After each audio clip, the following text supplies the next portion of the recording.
রফিয়াত তাকি উসমানী ওনার বাবার অসুস্থর খবর যখন ওনাদের কানে আসে, আল্লাহু আকবার, আল্লাহু আকবার, রফিয়াত তাকি উসমানী সাহেব বিমানের ফ্লাইট বাতিল করে দিয়েছে। আল্লাহু আকবার, আল্লাহু আকবার, হজ বাতিল করে দিয়েছে, আরাফার ময়দান বাতিল করে দিয়েছে। বাবা এই রফিয়াত তাকি উসমানী সাহেব বাবার কাছে দাঁড়ায় গেছে, বাবার কাছে সেবা যত্ন।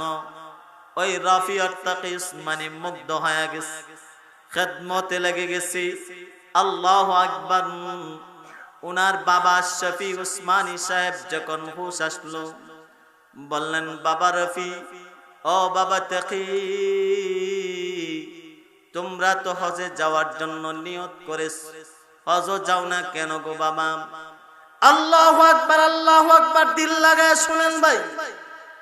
এই কথাটা যখন বাবা বলে আল্লাহু আকবার, আল্লাহু আকবার, ওই তাকি উসমানী আর রফি উসমানী বলে, বাবা আমি হজে গিয়া আমি মক্কা মদিনা দেখি সওয়াব পাবো। তুমি কি জানো না বাবা, যদি মা বাবাকে যদি আমি দেখি, ওই কবুল হজের সওয়াব আমার আর ভাইয়ের আমল নামায় দিয়া দিবে আল্লাহ। কি বলছেন?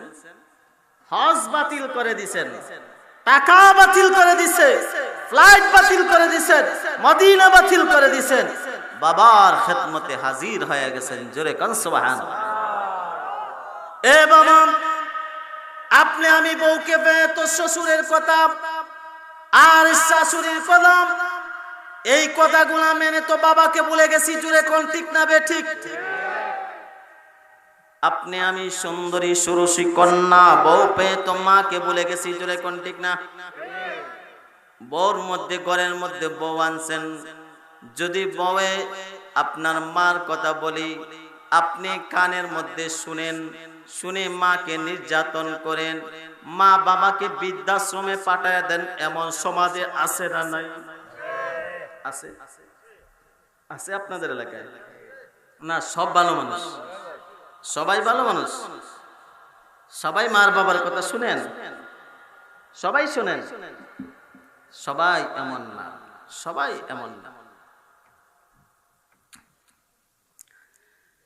দেখেন মামা, এই রফিয়াত তাকি উসমানী সাহেব আল্লাহু আকবার বাবার খেদমতের জন্য টাকা পিছনে ফেলে দিয়েছে।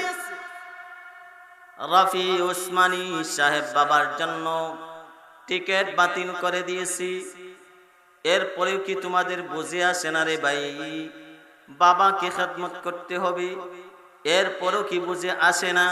একজন আল্লাহর ওলির কথা শুনলাম,